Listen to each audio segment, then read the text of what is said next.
Okay mga guys, magandang morning. Ito po yung ipapakita namin. Number 6 po ng Bicol Electrifying Martial Arts para makita po ninyo yung pinakakata nito. Okay.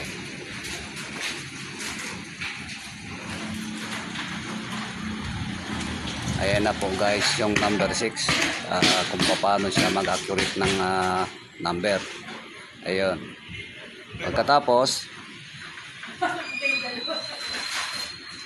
ito na po yung ipapakita nila by the number para makita po ninyo kung paano i-apply at paano execute ang number 6 ng basic bear hands ng Bicol Electrifying Martial Arts. Ready, go! Bali muna ng kamay. Pagkatapos, ayan, crab jerkings. Yun. Saka attack ulit. Pelvic. Pasok at diretso collarbone. Diretso ulit. Pants. Sipa. Ayun.